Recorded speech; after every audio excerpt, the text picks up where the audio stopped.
It's all about us, and it's time to bow down. I am so excited to be doing it and recording and sitting here and talking. So let's just start with, how are you doing today, Dennis? How is today? First time recording, first time of us chit-chatting here, greeting you. Wow, I am blown away, Reese, at this. I don't even know what else to say. For me, just the opportunity to talk about this and really to have found somebody, I mean, so randomly, so out of nowhere, and and maybe we'll have a chance to share sort of our how we connected in the beginning, because I feel like it is more than just, oh, happenstance. Like Yeah. everything, so I'm thrilled to have the opportunity to talk with you and share and learn, and ideally just have new experiences together and see where it goes. That's to me what I find super exciting. Yeah, me too. For listeners and sharing a little bit about our background and how we met, both Dennis and I are master certified life coaches, and we met in life coach training, actually. And post life coach training, I reached out to a few people that I had thought there could be potential with for working together. And over the course of the last maybe 6 months, it has been an ongoing conversation between us of, okay, we are clearly similar. We clearly have similar passions and intersections in spirituality and life direction and the way that we want to help people and the things that we want to create. What is that going to look like? What is that going to be? What is that going to feel like? And I think for both of us, it was this moment of divine timing. And there's this evolution to clarity, I think, that we both had at this really beautiful time that gave birth to Bow Down, the Bow Down podcast. So if you are listening to this, thank you very much for being here, being a part of this journey and our journey. And we are so excited to be starting this with you. Is there anything else about our iteration that you would like to share, Dennis? Yeah, I mean, it's again, the divine piece, the bringing together that things that shouldn't have happened. I wasn't even supposed to be in the particular training I was in. I put it, I ended up changing it at the last minute. I wasn't excited to be there. The fact is we barely even spoke, but yet felt this connection, and on and on and on, not really knowing what we wanted to do. Even in my own life, our conversations, over the last 6 months or so have really brought clarity into what I want to do and given me a courage that I don't think I would ever have. So I'm just so grateful. Again, that's why I say I'm so blown away here. And I could go on and on about this, but let's get into the meat of things. So, Yeah, I love it. Well, I wanted to start a little bit with about me, about myself, for people who maybe are hearing my voice for the first time. My name is Reese Brown, and this podcast is already something near and dear to my heart. More professionally, I am a life coach, but I also am the founder of a company called the Cohere Collective that helps people find and pursue their purpose. And stuff like this, conversations like this, is a huge part of my purpose. Being able to have important conversations and share that with people just energizes me. Even as an introvert, leaving conversations like this, I'm always left filled up. And it's like the only time that I engage as an introvert with other people that I'm like, wow, I have so much more energy after than I did at the beginning. And that has created all sorts of things for me, from a life coaching practice to other podcasts, other content online. And the Cohere Collective is something that has continued to evolve with me. It has been around since 2017, before I went to college, when I was in high school, and now it is still here post grad, in young professional life for me. And so it really is a macrocosm of evolution that my life has really taken. more recently, coming into my divine light as a woman and in my holy femininity has been a really, really big part of my personal growth journey. One of the very first things that Dennis and I actually, or not very first things, but one thing that came up recently, um, that we both share is this affinity for Lilith as a goddess to work with, as an archetype to bring into our divine practices, and embracing my ancestry and my identity as a witch, as a magical feminine being. Lilith has been such a big part of that for me. And really, over the last like 3 months, it has been a journey of integrating and alchemizing my shadow into the piece of me that kind of removing this idea of good and bad from my identity. That nothing is truly good, nothing is truly bad. There is only what is aligned, what is true, what feels like me.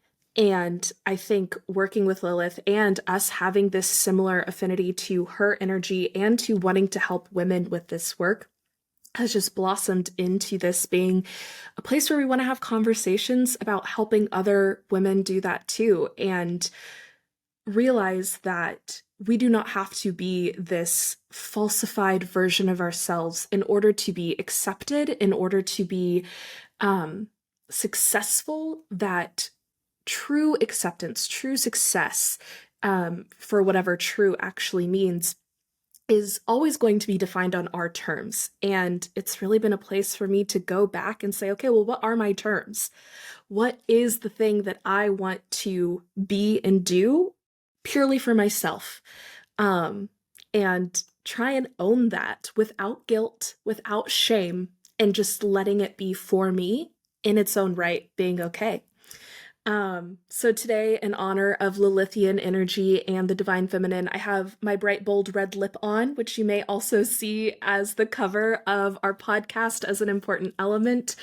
So that's just a little bit about me and this work. Dennis, I would love to hear more about this work for you too.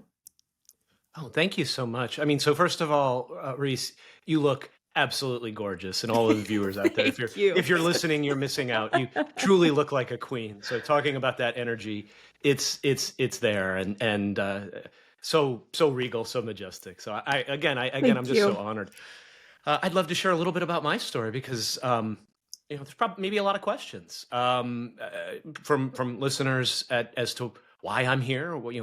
What's my angle? I can understand why there might be a lot of mistrust. So maybe if I share my story a little bit and just be transparent about who I am and so I'm obviously I've spent 20 years plus in corporate America up until recently and decided I couldn't take it anymore.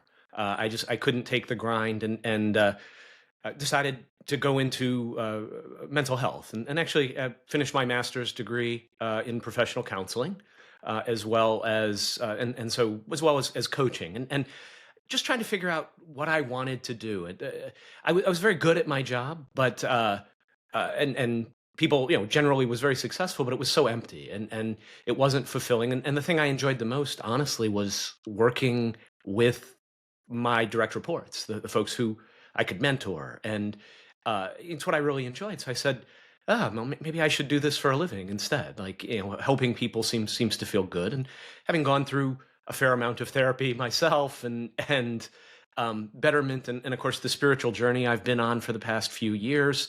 All roads lead to Rome, as they say. It's just so odd because I have no idea how I got here, but I can't imagine being anywhere else. There is something to this concept of surrender, and if you'd asked me even a year ago if this is what I would want to be doing or this is where I would be, I wouldn't know. So so one thing for the audience to know, I am neurodivergent, which I think contributes to my passion for what we're talking about here, and my understanding of perhaps some of what women go through in the world, particularly in our culture and our society today. I don't. First of all, I don't claim to know everybody's experience or in any way, shape, or form, but I feel I can hold this. I want to hold space for stories to help. I don't know, to be a voice out there that's speaking on behalf of those who may not know that they may not be able to. Um, and so, yeah, working on my spirituality, finding out who I am.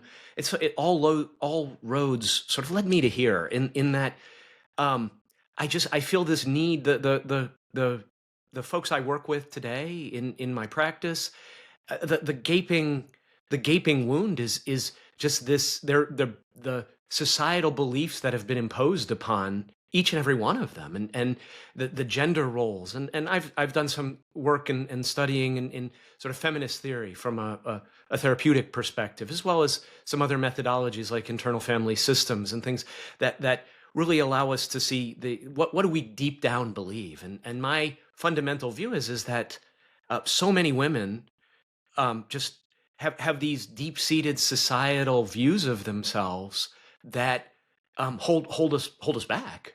And I want to break those down in any way I can. So again, I said in an intro, and I can't not do this. It is what I feel I was genuinely called to do. And so I'm here to listen. I'm here to advocate. I'm here to lend my whatever I have to pour into to the listeners, to pour into folks I work with, to ultimately have them live the life they dream of. Mm. And I genuinely believe that every single person too, and we're focused on women in what we're doing here, and that's not to say men don't need the same thing, but that's not what I'm called for. That's not what we're here for. So this is not about elevating women over men or men over women or any of that. To me, this is about going after and helping and supporting and pouring into people and women who a group that needs um, that needs advocates and men Yeah. especially. I think, and that's why I want to be part of the solution and not part of not just complicit and or certainly even worse part of the problem. And now more than ever, I think we need more men stepping up with this passion and this truth, because I don't like what I'm seeing out in the world, and I know you Yeah. probably don't either. So, Yeah. I mean, that's my story to a degree, and my passion, and I look forward to all of the wonderful things we talk about and reach here. Me too. It makes me think one of the first powerful women in my life, besides my mom, that I probably quote at least to myself on a daily basis, is my great acting mentor, Catherine Hart. And when I was first getting into acting, I remember she told our acting class, if you can do anything else in the world, do that. And that was the biggest piece of advice she always gave. And for the longest time, I didn't understand it because I was like, well, I can do all sorts of things. Like I'm able to do things. I could be successful on any path I choose, right? Like I'm not dumb and I can do all these things. But then I began to really understand if there is anything else that your soul could do, do that. And until you find the thing that is, there's no way I could do anything but this, not necessarily like you got to keep looking, but I don't think you found the thing yet. And so to hear you say, I can't not do this, it just called that to mind of like, if there's anything else you can do, do it. And when you find the thing that you can't not do, man, stick with it. Stick with it because that is sitting in your magic and in your power. And I think the other thing too that um, is just so powerful about what you're just talking about is wanting to listen, wanting to be an advocate, but that within that, it is also being a part of the solution. That there is this tension that brings a lot of beauty in, like you said, the surrender. Surrendering inherently is still an action. And so being able to hold both of those, I think, is just really, really powerful. Yeah, I love that statement about if you can do anything else, do it. What a lovely way of leaning into who you really are. Because I believe when you have that kind of desire, and I don't care what it's for, but when that desire is just so strong, it's because it's meant to be yours. Like we wouldn't have that desire. I wouldn't have this passion if it wasn't what I was supposed to do. I can tell you, I've never had this passion in my life like this. For me, this is truly uncharted territory. Here there be dragons, and I'm looking forward to the dragons. You know why? Because that's where the growth occurs. I know nothing. I know I can't, in my own power, do this. I can't help a person. I have no. But with the bigger me, the greater me, the us, the I am, which is so.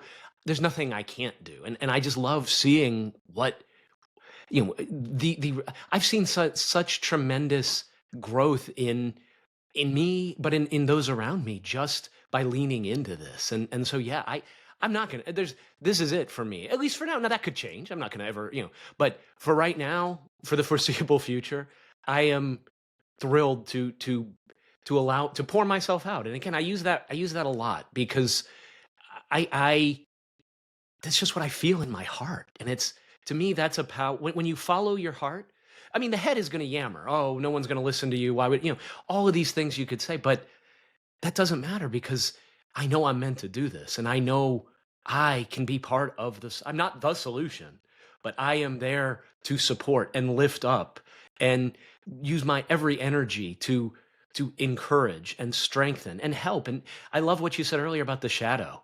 And I think it's so powerful to really look at that shadow. What do you really want? And why? And is it okay to want that? I think there's so many forbidden desires that, and I don't know that I'm going to say women have them more than men do, but I think it's more acceptable for men to have desires. And Hmm. so of course they're more likely to voice them. And I think that's why society is where it is today, because we Yeah. don't allow women to voice their desires. And to me, I will not tolerate that. I will do everything in my power to change that narrative. And I know I'm one person, but together, there's such a strength when, I mean, you and I, our divine selves link and do this. Yeah. I just trust that whatever comes out is gold because you know we can't do anything in and of ourselves, but together our power is multiplied. So I might Right. be able to do X, you might be able to do Y, but together we can do X times Y or more. And that's true I with everyone listening. Yes, 100%. And even in the act of listening, as a creative, I want to add person, but just creative, period, right? One thing I think about a lot in anything I create is the way that it inherently changes when you make it public, and this idea of like the private and the public. And anything created for consumption is not fully realized until it is consumed, until it is engaged with. And I'm not only thrilled to be here and be having these conversations with you specifically, Dennis, but also to see where the conversation goes after it is out there. I think that will necessarily and inherently change whatever this becomes. And so I'm just excited to see reactions of all kinds, truthfully. Um, One other thing in terms of like your entry point into this work that I think is really important and really powerful is the way you kind of access this. And I love what you said about neurodiversity being an experience that allows you to better understand the experiences of others. And I remember when I was younger and I was first introduced into the world of social justice, being a woman was the way that I understood so many other things. And I think that a really big reason why a lot of men struggle to understand social justice and all of these vast array of experiences that you hear is because the straight white man does not have a lot of discrimination, right? And there's no entry point, no access point. So as a straight white woman, I'm extremely privileged, but the bit of plight that I have experienced by being a woman has been a really helpful tool for me to understand racism, to understand economic injustice, to understand, the list goes on. And so I think also hearing you say that, it's a piece of the puzzle that I hadn't quite put together about our relationship and experience with this. But I think that it just makes so much sense in my mind that you discovering this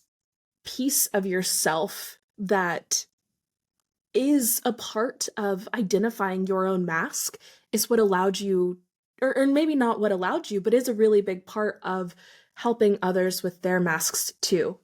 And also, please don't let me project anything onto that experience, but these are just thoughts that I'm having. I don't know if you would even agree with what I just said. Oh, completely agree. So first of all, yes, I mean, I spent my life wearing a mask without even knowing it. That's the Right. worst part. And I do wonder how many of our listeners, may be somewhat aware of the mask, because it no matter what, it hurts. I mean, you feel that mask. Like, Yeah. you feel your smile painted on. You feel, you know, nodding along. You feel the itchiness inside your own skin, or I did, I think, and you may push it aside.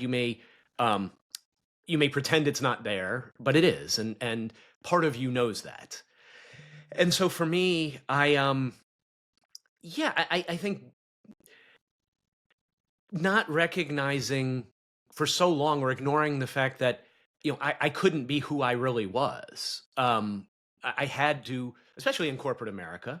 You can't be weird, and I'm weird. I'll, Right. I'll put it out there. Like, I mean, doing this podcast, I guarantee you, people, there's a part of me that worries. Who knows me, or think they know me, will watch this and be like, who the heck's this guy? But again, it goes back to, I can't not do this. I don't care. Yeah. I love my friends, and I trust that they'll accept me the way I am. This is who I am, for better or for worse. And it's a unique experience when you realize you can appreciate the mask for what it is, and say thank you. That I am incredibly good at masking, and I am so grateful for that. And I want to be able to take that mask off when it feels safe to do so. And Right. that's what I want for all of our listeners. Like, I want to create a place. We want to, but my passion is to create a place where we can go masks off. Even you and I can go masks off, and encourage other people, that other women, and even men, if you're listening. We need more advocates. Like, Yeah. please. Like, if you're, this is not, the door's open. There's no gatekeeping here, in with what we're doing. We want Totally. everybody, but yeah, I appreciate you noticing that too. The similarities there, and it actually came. When I first found out I was neurodivergent, was a very interesting experience. I lost it emotionally, and we were reflecting at this training course I was taking. We were reflecting how I felt, and or how we all felt, and for me, it was, for the first time, it felt like I could breathe, but I didn't Mm. realize I wasn't breathing before. I always thought I was breathing, but being able to let that mask down was so unique and so scary.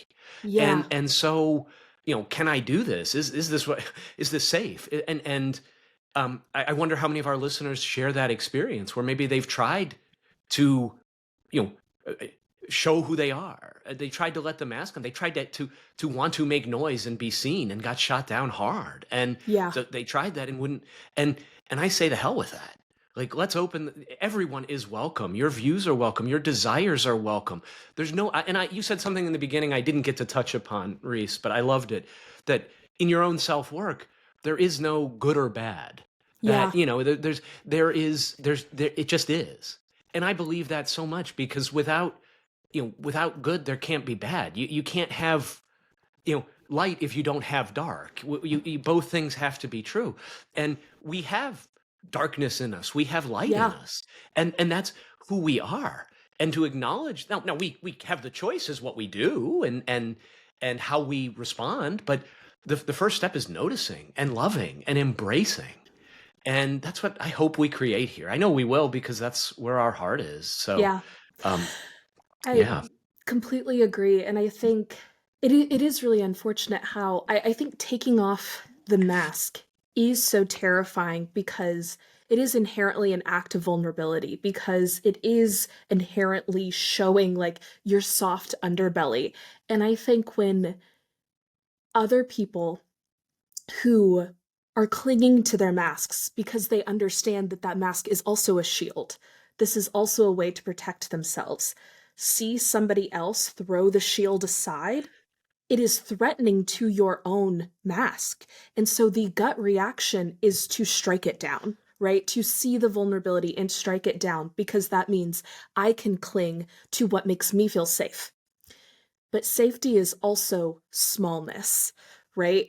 And if you want to have both gratitude for this thing that has protected you, it's also a lot of like inner child work, right? And like, um, I know, Dennis, you're trained in internal family systems. And so I think there's a lot of echoes of that here too, where recognizing that, like me, for example, I have anxiety and OCD, and those things protected me for a very long time. Anxiety genetically, when we used to be hunters and gatherers and nomadic tribes, it's important to have more trepidation and hesitation around things. Now, in our modern society, it doesn't serve us anymore.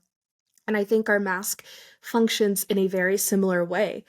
For a long time, we all need a certain shield to protect ourselves because of whatever situation we were raised in, right? And all of us need to be protected from something, regardless of how beautiful and loving your family is. I was blessed with some of the most amazing parents in this world and still have trauma, right? Like that's just the way the cookie crumbles. And I think a really big piece of this work for me too is not just, okay, it's okay to take off the mask. It's okay to set down the shield.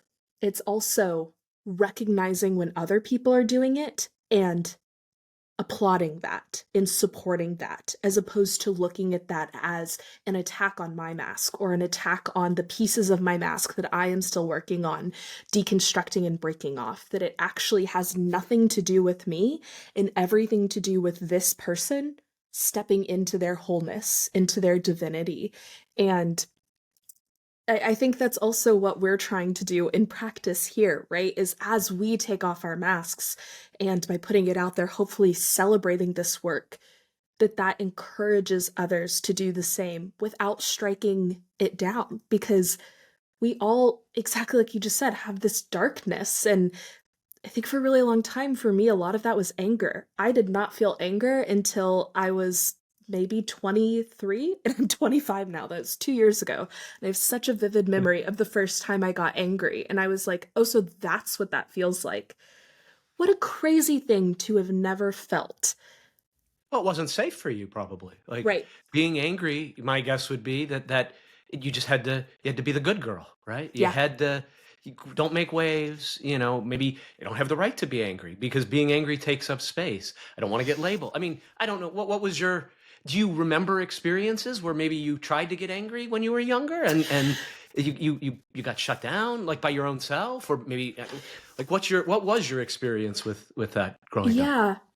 I think, thank you for that question. Very gracious and thoughtful question. I think for me, a lot of my anger specifically was self shut down because I didn't think that there was time or space for it. And I think Hmm.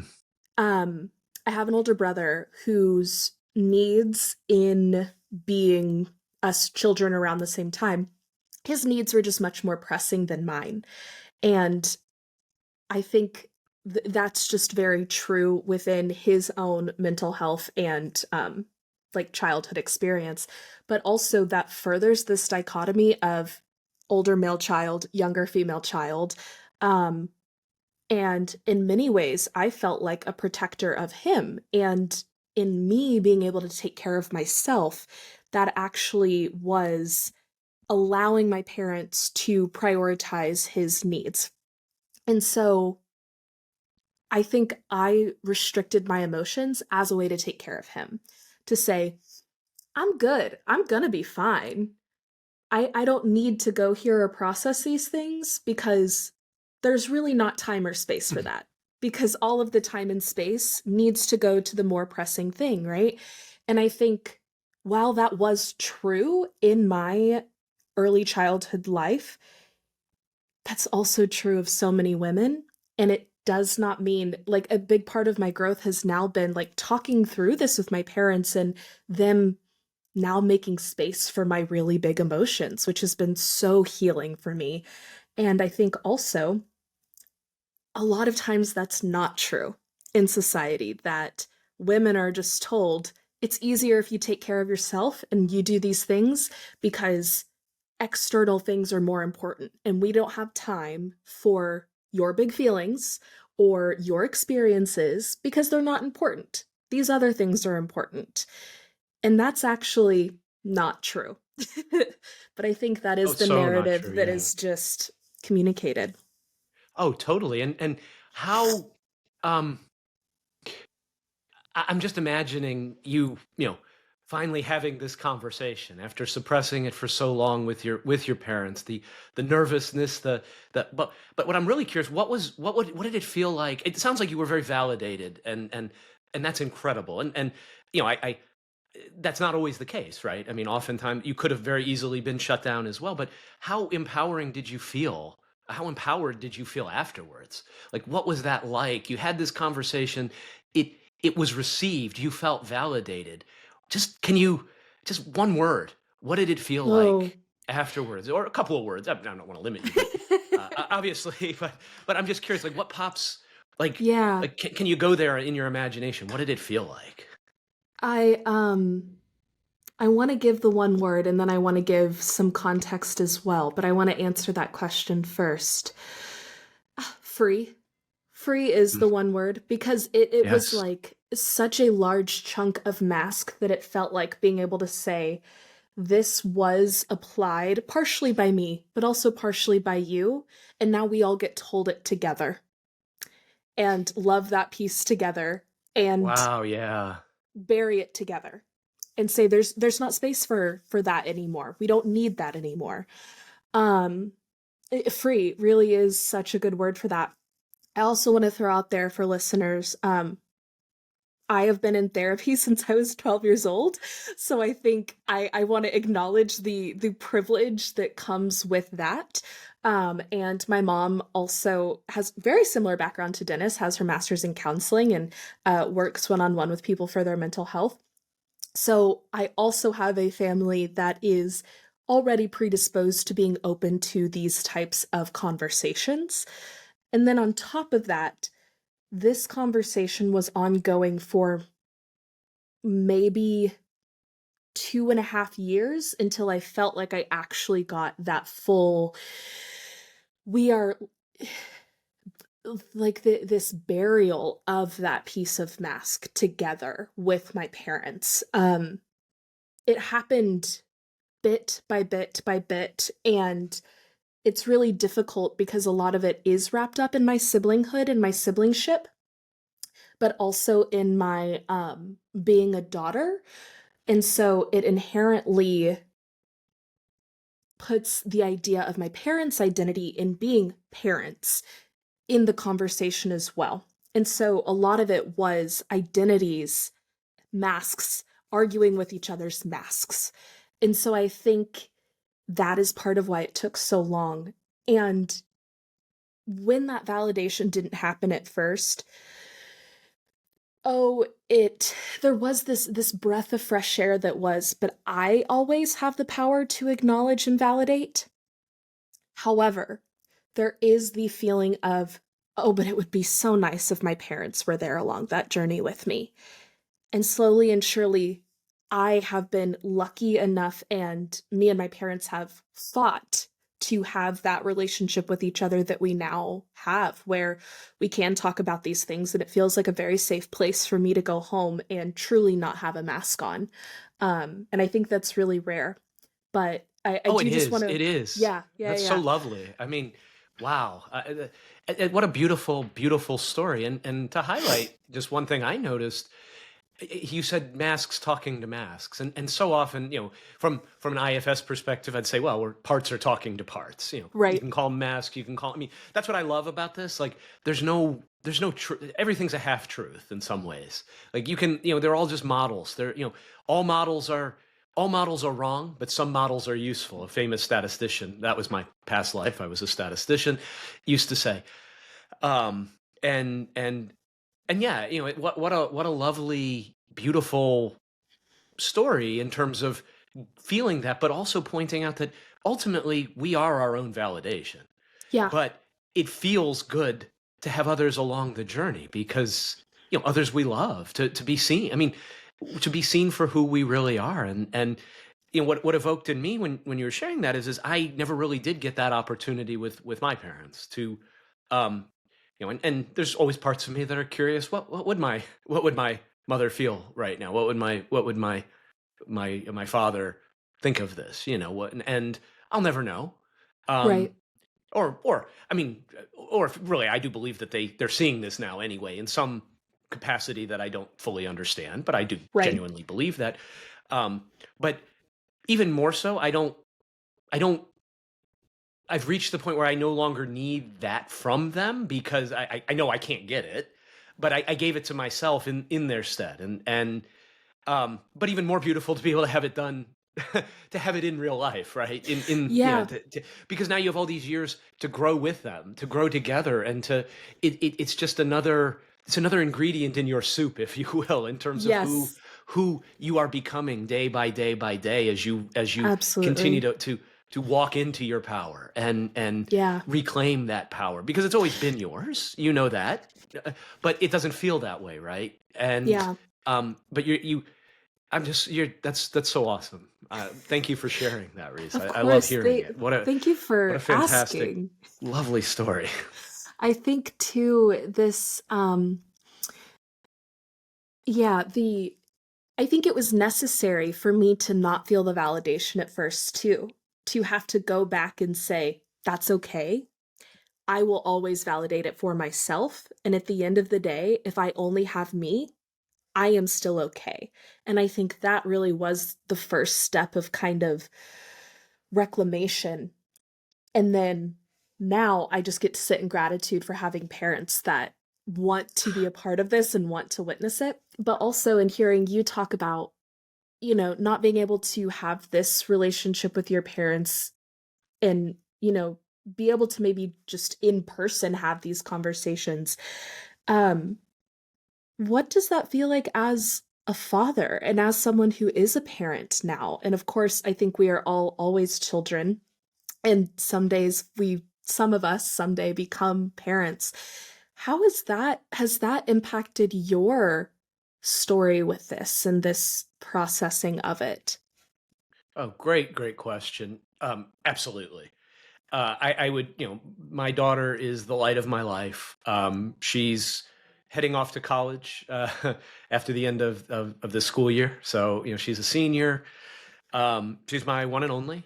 Don't plan to have any others. But really, in some senses, everything I do is for her. In the sense of I I wasn't the greatest dad growing up. A lot of it was my they're having children is difficult. Having kids is difficult. Being neurodivergent and having kids is even more difficult because there's so many blind spots you don't see what you see. And you mentioned therapy, and I obviously am a huge believer in therapy, but that's what really got me on this journey. That was the catalyst or the start of things was to start therapy. Um, but to realize what I had been teaching my daughter through the way I would act and through my lack of emotion, which was a big thing for me, which is very common for neurodivergent individuals to suppress their emotion or to for years I thought I didn't have emotion. I don't. I could say for 30, I didn't cry at my mother's funeral. I didn't cry at my father's funeral. I pretended to, because that's what you're supposed. That was the mask. But inside, I wasn't. I don't know what I was feeling. I was mostly numb, but I didn't. I didn't cry.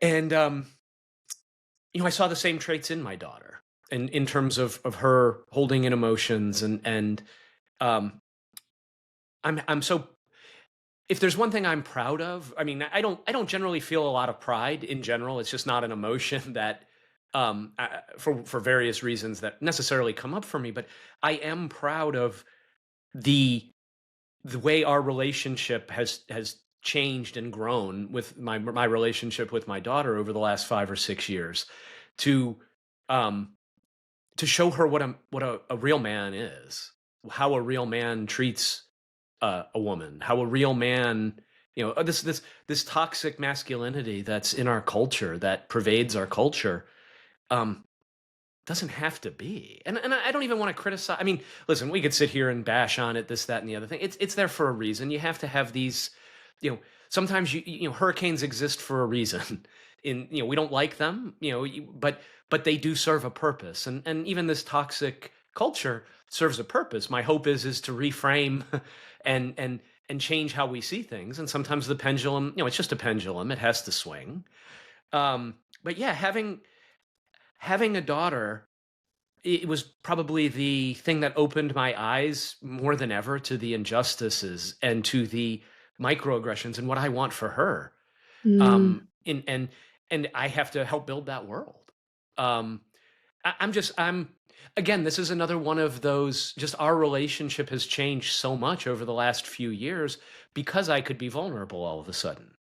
And that I can expose my neck and say, this is, I mean, like I'm doing here, like we are doing here. This is vulnerability. This is real. And um and yeah, I love it. I love who I've become. I love who she's become. And I want everyone to have that freedom. I mean, now we all have mm, work to do, but yeah, it is a beautiful thing. And um when you can look back and say, wow, I don't even remember the person I used to be. Uh that's an amazing thing. And I can honestly say that I don't I don't know who that old person was. That old me. I love him and I appreciate him because I wouldn't be who I am if he wasn't who he was.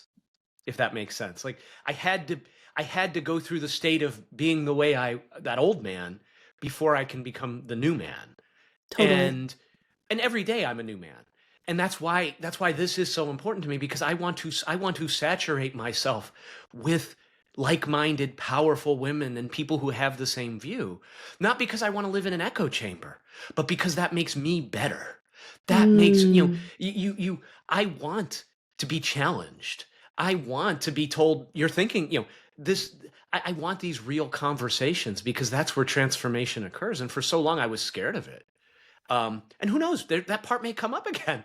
Who yeah. knows that's what's so exciting about this, because it is pure vulnerability. But um, there's a strength in that beyond, and that's what I'd say for any men listening. Don't believe the hype. The strength is in your vulnerability. It's not about vulnerability. Is so powerful. And try it. Try it Yeah. safely. It just try it a little bit. Find somebody who you can be vulnerable with, um and yeah, and for women out there who maybe have men who can't be vulnerable, and they love them, make sure that you can open the space for them to be vulnerable, and look at parts of you that maybe might reject that because it's Yeah. different, because that can be scary too. I mean, what are your thoughts there, like for from your perspective, Reese, and your relationship with men? Like, what is it like to be around a vulnerable somebody who is willing to be vulnerable versus isn't? And tell me, can you tell? And I'm sure you can, but what is it like? Yeah.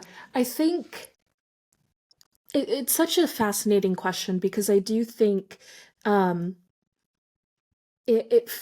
vulnerability, like you said, feels like exposing your neck, but also while handing someone else a knife, right? Ooh. It feels like you are saying, like, do it, Yep. do it, right? And it's so utterly terrifying.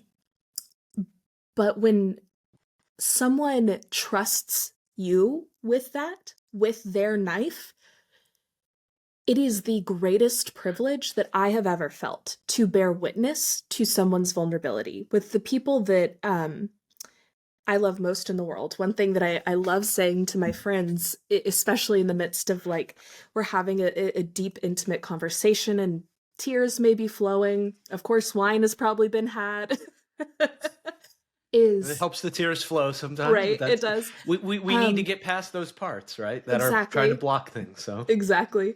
But one of my favorite things to say is it is my greatest honor and privilege to bear witness to you being you. And I think one of the most healing things for me was realizing that in me not handing my knife, if I'll continue the metaphor, to someone else, I am removing the ability to give them that gift. That is my greatest joy, is to be able to do that for people, and I'm not willing to give someone that feeling. It has to be mutual and it has to be an exchange. I think too, when we think about this masculine feminine dichotomy here, one, patriarchy hurts everybody, including men. I think when you, as a man, are vulnerable, that can often be very scary to women who have been told you cannot be vulnerable with be, in this way that like men are supposed to protect you. My words kind of stumbled there, but because of the messages that patriarchy tells us, if a man breaks down his mask first, I think that can be very threatening to women that have not been doing their work, because who's supposed to protect me? It can feel so unmooring. And I think that oftentimes that leads to women being perpetrators of the patriarchy against these men in their lives as well, and saying, oh my gosh, please don't cry. Because if you cry, then no one's here to protect me. Then I don't have this thing that I've been told I needed in a husband or in a father or in a brother, right? And so I think that there is this like vicious cycle where the masks that patriarchy puts on both men and women can cause um, women to perpetuate it as well.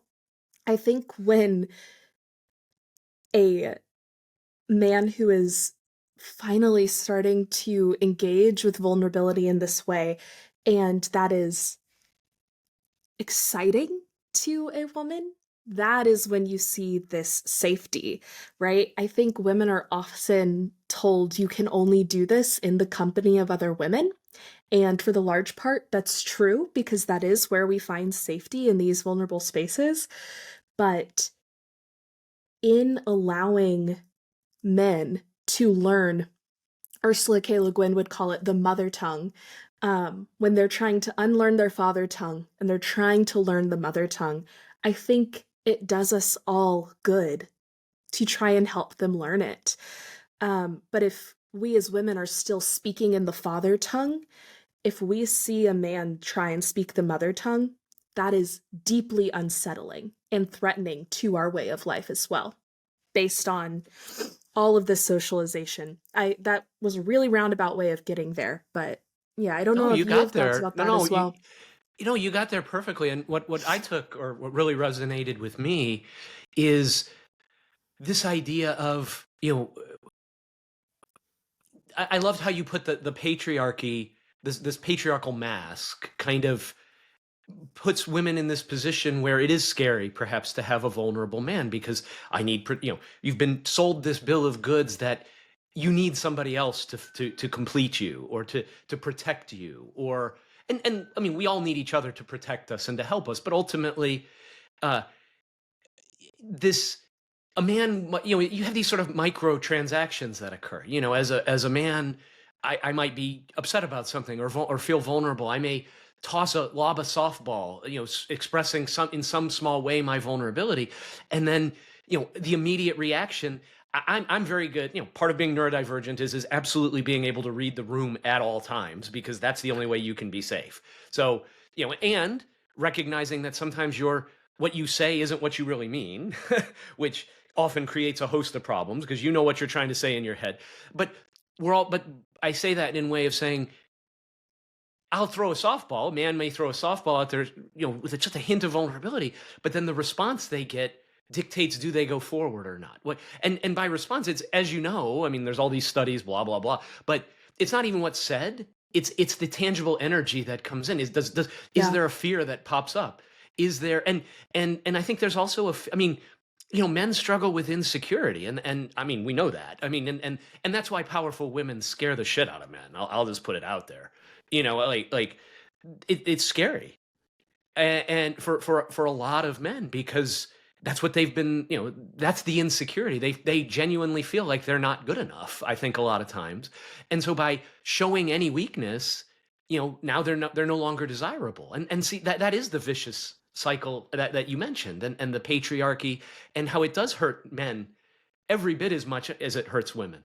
Yeah. More or less, how many angels dance on the head of a pin kind of thing. Right. Agree. And I think it's just, even, I listen to a lot of things, and there was this YouTube I was listening to, had a call-in show kind of thing, where somebody, a man was trying to assert that men are stronger, so it's the natural order of things, and very very ignorant, but it's a view I could have seen myself espousing 20 years ago, let's say, when it's like, well, it's the natural order, but it isn't.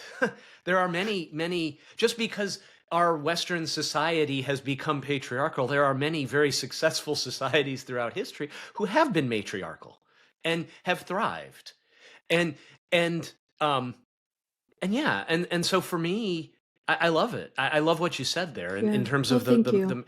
and I think it's conversations we need to have, because Yeah. subconsciously, this is the Jung would say, like, is this part of our cultural, it's in our subconscious that men can't be vulnerable, and so Right. women take that into their subconscious, and when a man is vulnerable in a micro way, they sense the energetic shift, and they're scared of it. um and so, yeah, I love it. It is a site. It is a circle. And how do we break that circle? Well, we notice it. I mean, we're not Right. trying to change the world here, but there's no solutions. But what we can do is notice it and Yeah. choose at every opportunity. Notice when we ourselves are buying into this narrative. Like, I notice even in commercial. I mean, it's everywhere. It surrounds you. And that's why I think Yes. it is so important. Cohere and having a collective and a community. This is how we win, by surrounding ourselves with like-minded people who are open, not an echo chamber, not but a true space where it is safe to have your desires, to have to be who you are without judgment. With, I call it radical permission. Can we give ourselves Mm. radical permission to be who we really are? Can we do that work to dive in and say, I don't care if this is socially acceptable. I'm going to Right. be who I am, and I'm going to trust that I will find my people. But it's scary because it can knock people out of your life, like, Oh, oh yeah. so quickly, and you have to be prepared for that. I'm sure you've Yes. experienced it. I think I want to go back super quickly to this Mhm. the vicious cycle of the patriarchy between men and women, and just add in one more thought, that I think also having grace for everyone along that process is so important. That as men are So, practicing vulnerability, they're going to do it imperfectly. As women are meeting men in this place, we are going to do it imperfectly. Non-binary people who are exploring and experimenting their gender, or maybe have found a gender identity that works for them, are balancing the tension of all of this socialization. Like, having grace for the way gender and biological sex has been communicated societally is, we just have to start with grace when people are taking up the mantle of this work.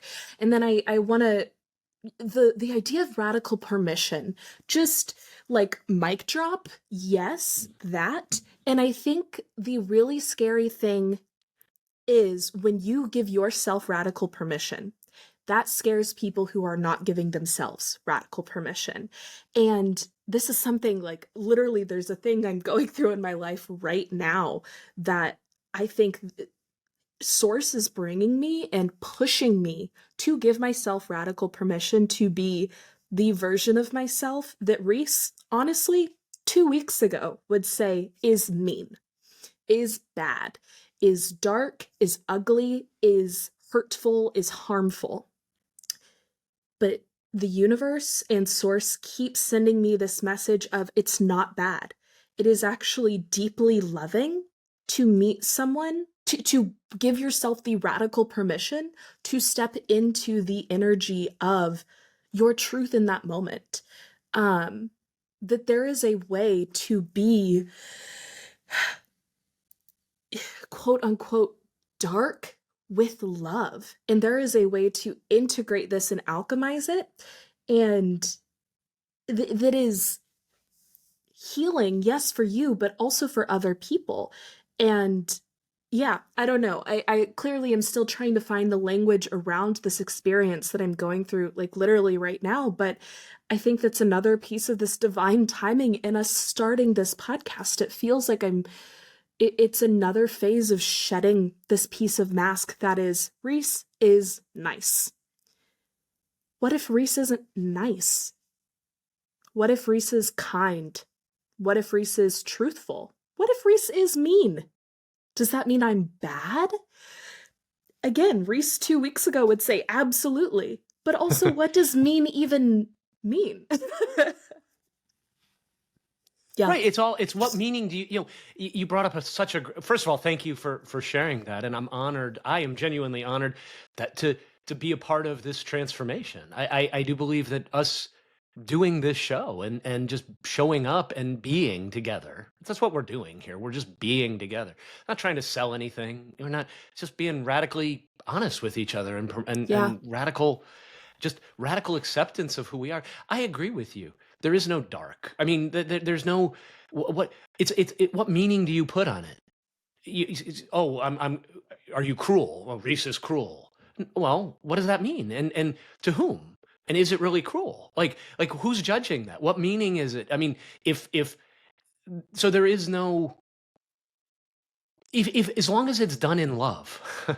To me, love is the overarching thing. Sometimes we are who we are, and maybe that person needed you to be, quote, mean, or what, in order to move them in another direction, to change things for them. And I think especially, men don't think about being mean. Like it's just, even to say, oh, I'm mean, or I'm a, men don't think about that. I mean, in general, I mean, maybe I can say, um, that's not something that's constantly on my mind. Oh, am I? I mean, yeah, we all have thoughts of, oh, am I good? Am I bad? But or maybe that I think of lovely and unlovely is just what I try to focus on. This idea of, is this lovely or is this unlovely? Is it something is this who I truly am? And some of these darker things, these shadow things, when you bring them out into the light and look at them, you start to realize maybe they're not as shadowy as I thought they were. They're here Yeah. for a purpose. And it's just trusting in your own power. And Yeah. I like to view, the idea of a monarch. Sometimes the you have to make, you make decisions, you make edicts, you decide this is you have that power to decide how it's going to be, right? I mean, we're seeing it now in the US, right? Just all of this things going on, and I'll just leave it at that because this isn't political to me. But when you realize you have that own power in your life, the edicts of the queen are never wrong, is sort of the way I view it. And that's how you have to, and it's self-trust, right? It's acceptance within yourself of saying, I am exactly who I am meant to be. There is no Yes. meanness. There is no good. I mean, we are inherently good. You are good. I am good. We are good inside. I believe that. I believe the self is perfect. The self is good. It is the divine, the imago Dei, the divine image. But to even admit that you're wrestling, noticing that I'm wrestling with this idea of being mean. What does it mean to you to be mean? So Right. let's say you are being mean. Let's go down that rabbit hole and say, yes, I am being mean. I am being cruel. What does that say about me? Am I mean? No. Am I cruel? No. That's not who you are. And why, and examining it and looking at it. And chances, just in that exploration, there's so much value. Oh yeah. I don't know. I That's what think comes up for me. no, it's so one validating for me, and I'm sure for listeners out there too. But in this idea of like the divine monarch, one image that just came to mind is in the Princess Diaries, Julie Andrews has this brilliant line that I think we all, I should probably get it tattooed. But it's, a queen is never late. Everyone else is simply early. Early, And love it. even though it's like, well, that's kind of selfish, that's kind of disrespectful of people's time, coming out of Julie Andrews' beautiful, lovely, loving image in her voice, it is the most divinely powerful thing that does not look down upon anyone else, but simply honors herself. And I just think that that is so beautiful, and the energy that we can all try and evoke in this way. I love too you saying, I'm not ever thinking about being mean, right? Like, that's a really interesting distinction, that it's like I am almost constantly thinking about, am I being mean? Am I hurting someone else? I am constantly running this narrative of, one, does this make me look bad? But two, also, is this hurting someone else? And inevitably, you are going to hurt people. We are human beings. We are made to be messy. We are made to take up space. We are made to be loud. So at a certain point, how much energy are you going to spend on fighting what you are and just allow? And I think even in hearing this, like, I don't really think about being mean. I'm constantly worried about this being mean. It also makes me think of something we've talked about a lot, and this idea that a confident woman is almost always going to be labeled a bitch, a witch, or what was the third one you offered the Or a other demon, day? or Or a a demon, demon, or all or three, all or all three. three.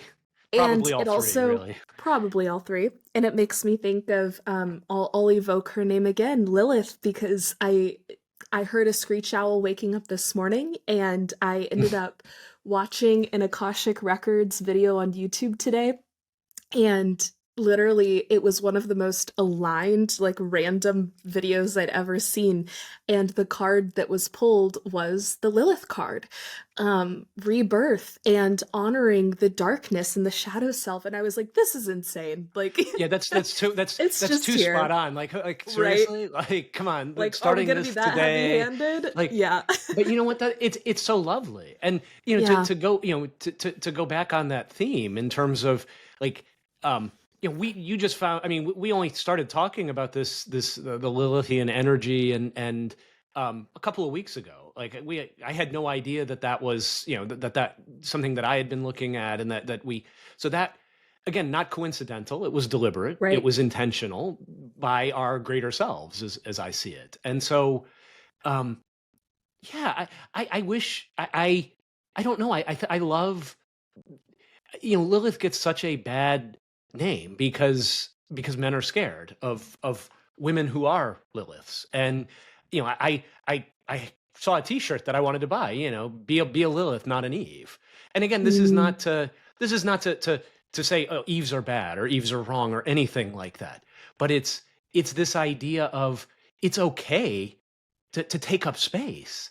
It's okay as a woman to speak your voice. And this is I well, I read this article, and it's a little bit uh it's it has to do with this idea of can is it okay for you to take up space? And for so long, I think for so many women, like, and the analogy was used is like, and it's a little bit puerile, but I still think it gets the point across, and we can always delete it if we don't want it. But it's this idea that you can a woman fart in a room? Like literally, like what that is and I'm not encouraging or discouraging that, but just Sure.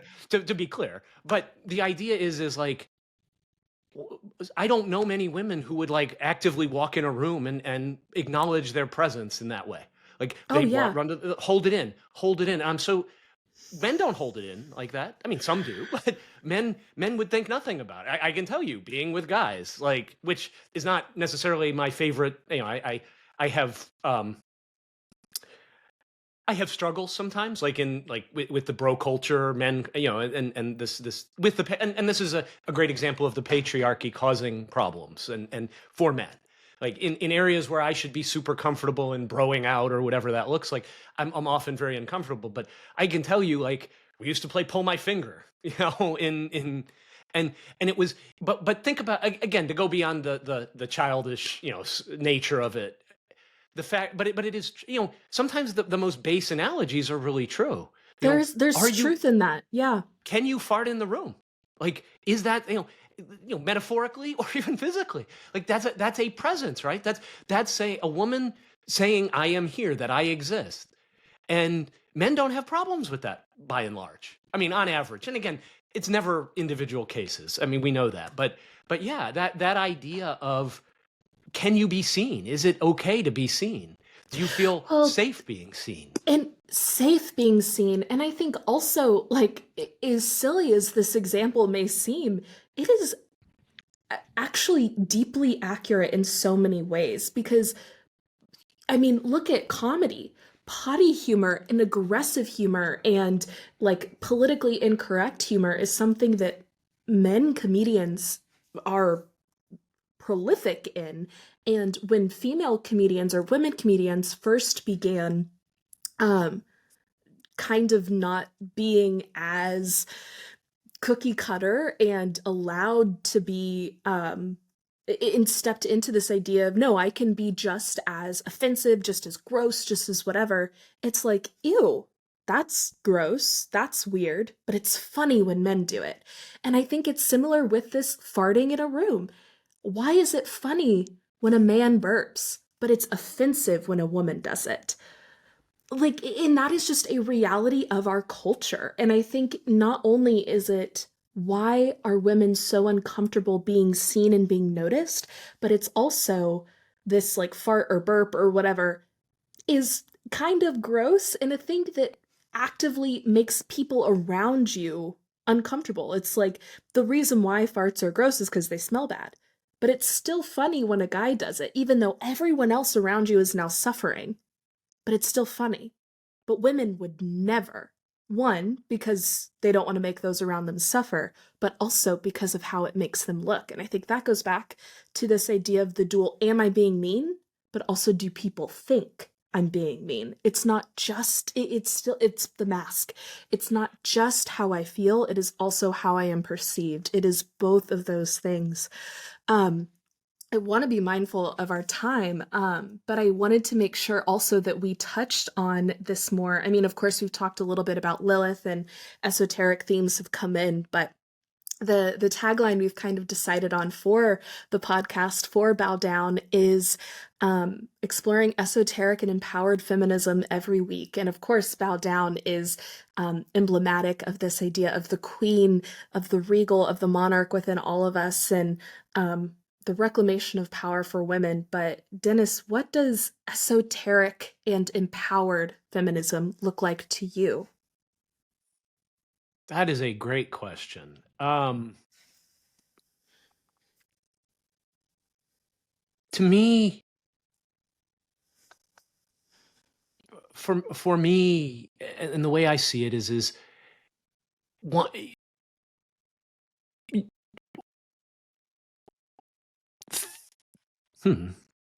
You stumped me. I'm thinking. I want to engage my brain for just a second Sure. to make sure I'm Absolutely. clear on this, or that I articulate it. To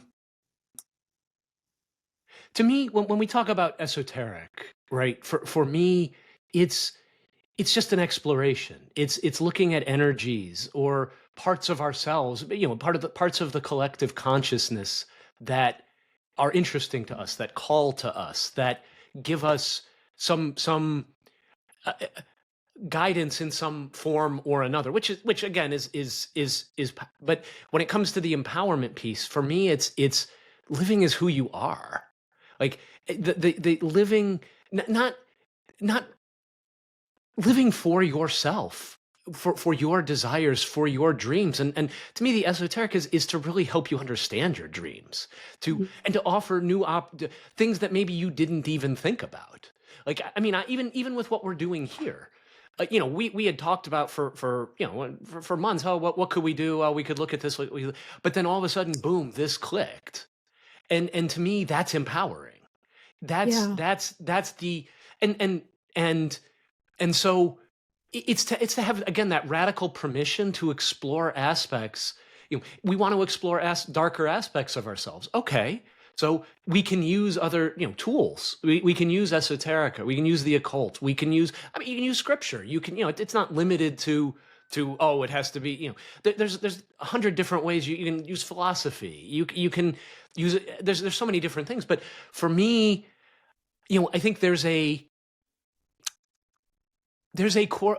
In my experience, the women I've known who I consider to be who have demonstrated their power or shown. I believe all women are powerful, so it's not the powerful women I've seen, but ones who walk in their power more consistently, I've noticed are believe in have a deeper belief. Look to the esoteric. They look to things beyond themselves but it's all in them as well.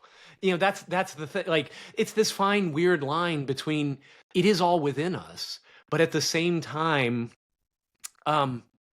it's bigger than us. And it's that. Can you hold space for those two things to be true at once? So for me, I want every single listener to genuinely see themselves as queen of their own life or king of their own life, or whatever. If you're non-binary, whatever. There doesn't have to be a sovereign of their own life, let's say.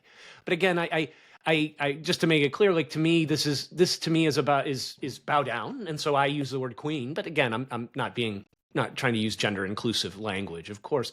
So that, yeah, to me, it is about living the life that you dream of, and exploring those dreams.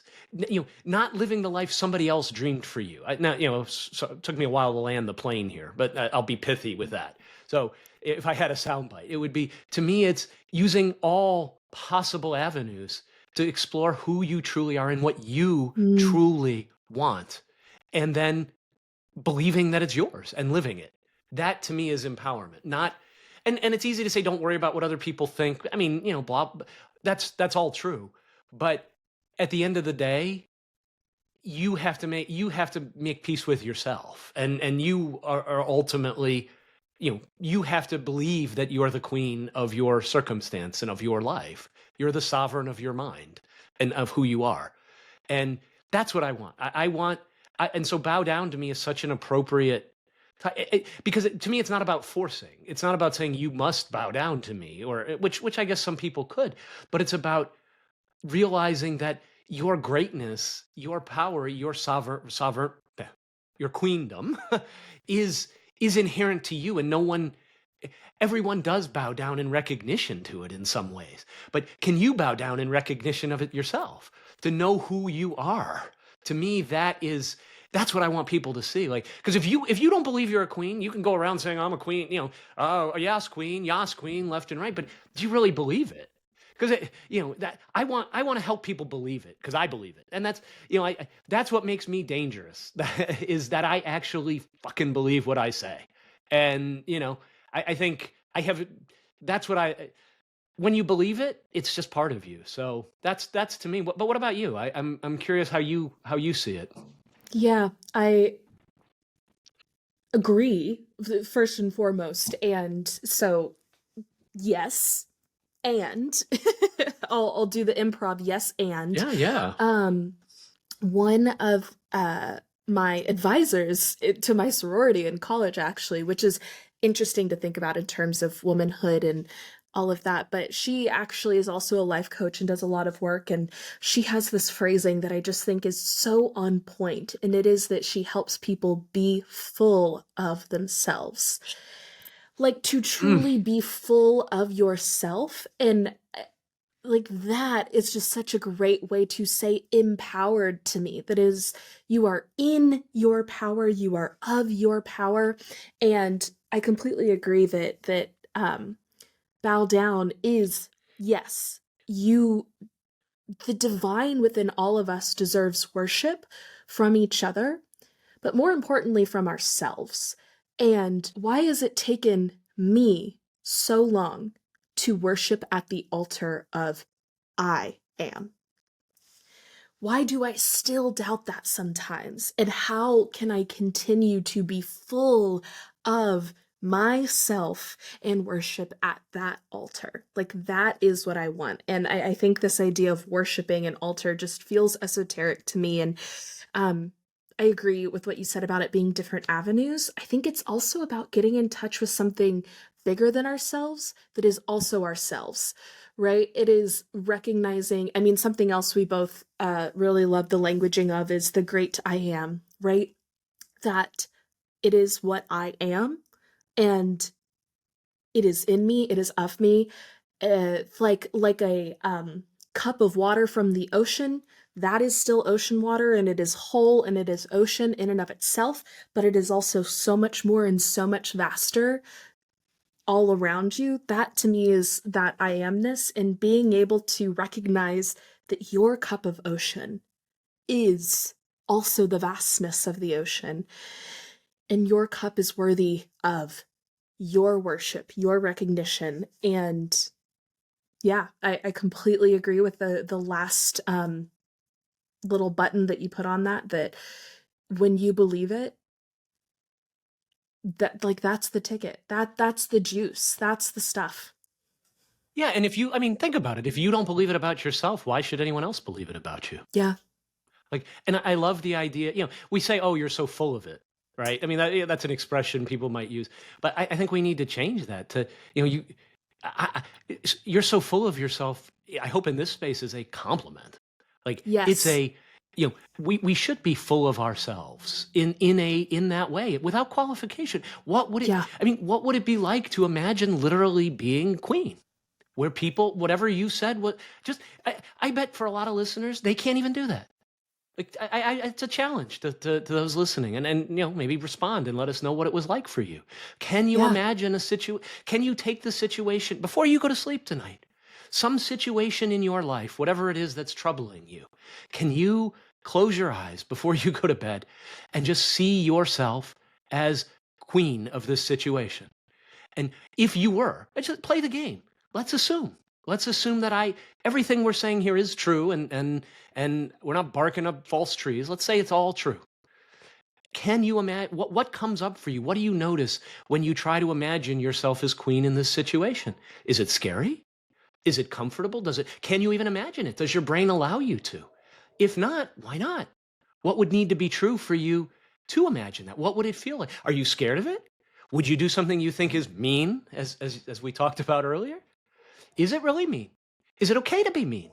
If it, what does that, what does that look like? Yeah. And I'm really, I wonder if anyone will do that. I'd love to talk about that more. Like, what Yeah. was it like to imagine for 5, 10, 15 minutes, literally queen of the world, because you are queen of your world. And can you believe it? And if you can't, what needs to be true for you to? Because that's the thing. It's these limiting beliefs, right?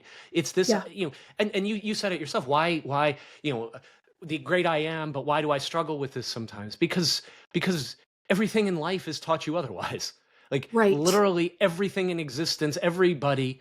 And then you have folks, you have a show like ours coming on saying, no, you should be full of yourself. Whatever what your desires are good. They're meant for you. I don't care what they are. You're good. You're perfect. You don't need to change. Like, you don't need to be quiet. You can fart in the room. This is Yeah. our listeners can fart in our room. We're fine with that. That, Metaphorically. but truly, but also, if ever we are sharing space with you, yes, like, I is silly as that sounds, like, yes, please do it. Because also, I think it goes back to this: what an honor to be the room that someone would feel safe farting in, right? It's like, that is a privilege. That's It how you know truly, you've made truly you're is. with people. You're with people who you can laugh about it. Because, I mean, and again, it's such a silly example, but I think it's a good one. It is. It really It is. is, because we don't, again, we're talking, people don't want to even talk about this. Well, in the same way, they don't want to talk about being full of themselves. Like, Right. that's a good thing. Let's change the narrative, even if it's in this space, and let's uphold, let's lift each other up, and just, yeah. I don't know. Yeah. This is I love this, Reese. This is so It's great. incredible. It's Queen, great. Queen Reese. That's that I love it. I love it. I love it. The last thing I want to leave listeners with is something that Dennis told me, actually. I was sharing an experience where someone once told me that I had a superiority complex, and Dennis's response was, good. You should. And You should. I I'll say it think again. that's what I want our listeners to have as well. I hope that you can work on your lovely superiority complex. Thank you all so much. If you are here, if you've been a part of it, gratitude for being in this space, being in our room. And yes, if you do end up having this little meditation moment that Dennis suggested, where you imagine yourself as monarch of your world, as sovereign of your world, and you have an experience, please share it with us in the comments down below, wherever you are consuming this content.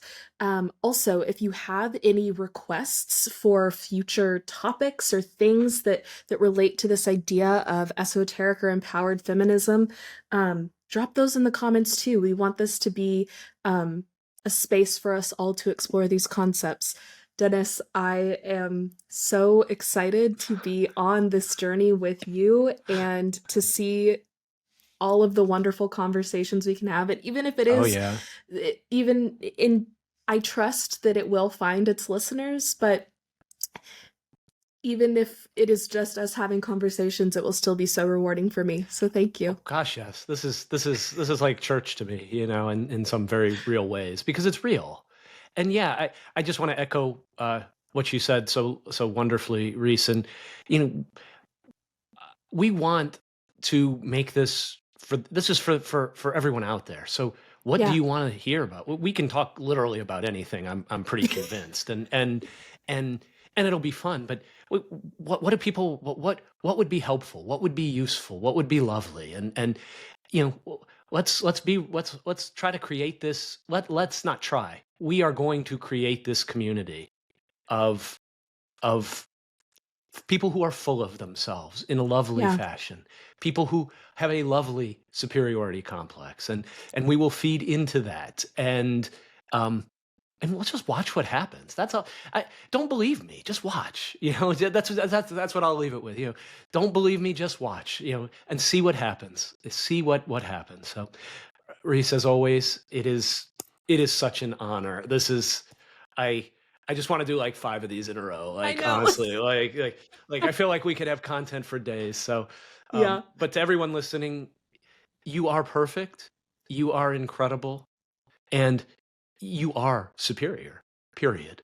And you can't, there's nothing you can ever say or do that would ever make me change that. So, be blessed, be well. And, we'll talk to you next time, I guess. Sending you all so much love.